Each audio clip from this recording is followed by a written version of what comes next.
time we visited Sanchez. Who's Sanchez? If you're going up against them, you better be prepared. Everywhere they go, death follows.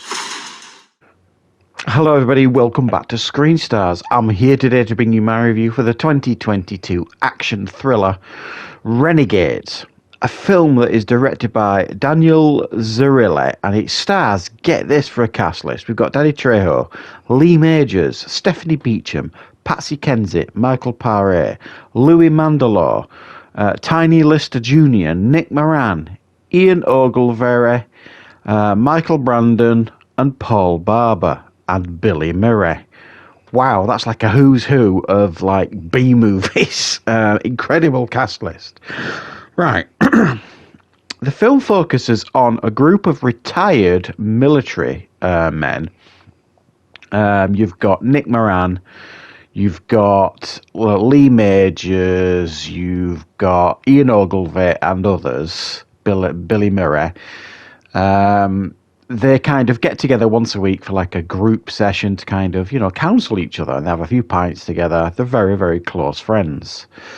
And they've all got the military backgrounds in common. One of the characters, Carver, played by Lee Majors, his daughter, played by Patsy Kensit, he's like a local counsellor, and she's been leaned on heavily by the local mobsters run by Louis Mandylor. So Lee Majors, obviously wanting to protect his daughter, warns these gangsters off, or else type of thing, is then brutally killed in the streets, and it is then left to his comrade in arms, his aged comrade in arms, to take revenge and take down this brutal London gang. Right. What are my thoughts on Renegades? Well, this film, as good as the cast is for a start, there's way too many people in this film. It's almost like they created scenes to put a lot of these stars in, and many of the names that I mentioned, Michael Brandon, Michael Paré, Stephanie Beacham, Danny Trejo for the most part, and others are barely in the film. In fact, most of them have just got one scene, like Tiny Lister and people like that.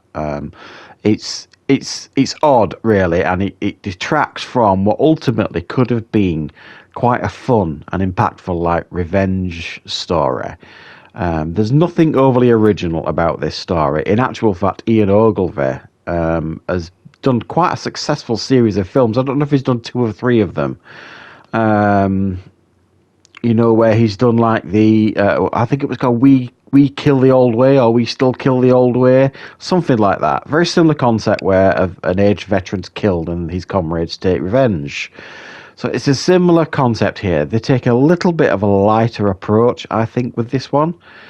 And the tone of the film, I think, is at odds with the rest of it. It's almost like every time there's an action scene, there's like this weird rap music playing, that someone's made up, called Renegades.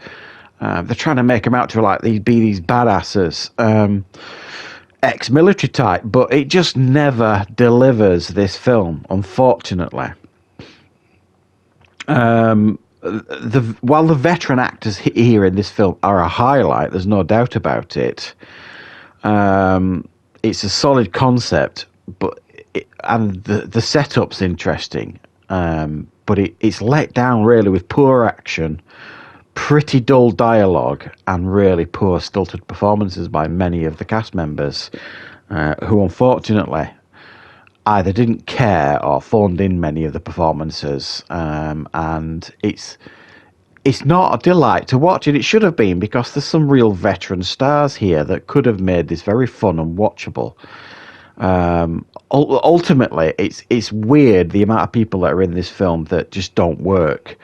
You've got Patsy Kensit in this film. Now, Patsy Kensit was a legitimately big star in the 80s and 90s, and she's aged brilliantly, I have to say. But she's terrible in this film. It doesn't work at all. There is a policewoman in this film played by Janine Naressa Southcott, who looks as much like a policewoman as I do. She just I suspect, and I don't know for sure, and I may be doing her a disjustice here, but I suspect the main reason she was cast is that she's married to the co-writer and one of the producers of the film. The whole police scenes offered nothing to the film, as did many of the cameo performances by many of the actors that I mentioned. They offered nothing to the film other than filler, because ultimately, the any action scenes that we get here in this film are really poorly executed, and some of the gun effects are really bad. It's one of those films, where they kind of CG in the gun effects and they look terrible. And there's a grenade effect later on into the film that is jaw-droppingly bad. So there's not a lot to recommend with this one, unfortunately. It was a real letdown for me, because when I saw the cast here, especially Lee Majors, I mean, I'm such a big fan of Lee Majors when I was younger, for obvious reasons, $6 Million Man and The Fall Guy. I mean, is a legend, Lee Majors. And it's nice to see him in something, even if it's not for long in this film. But it was nice seeing him. There's just too much wrong with this film. The production values are fairly low. The sound is off. There's that awful music playing over action scenes. Some of the performances, like I say, are really dull. It's almost like they're reading them off an auto cue at times. And there's just way too many characters in this film that just don't need to be in here. I think if they'd have made this a bit more of a personal, like, revenge thriller, action thriller, it might have worked a little bit better and focused on that hard-hitting side of it. Instead, they just jam-pack as many B-movie stars in this film as possible, and very, very few offer anything to this movie. So it's not a film I can recommend, unfortunately. It's not a travesty or anything like that. It's certainly watchable, and there are a couple of entertaining moments here and there, but ultimately this has to be what I would describe as a huge disappointment. So thanks for watching, everybody. I hope you enjoyed this review. I'll be back with more reviews and content on the channel very, very soon.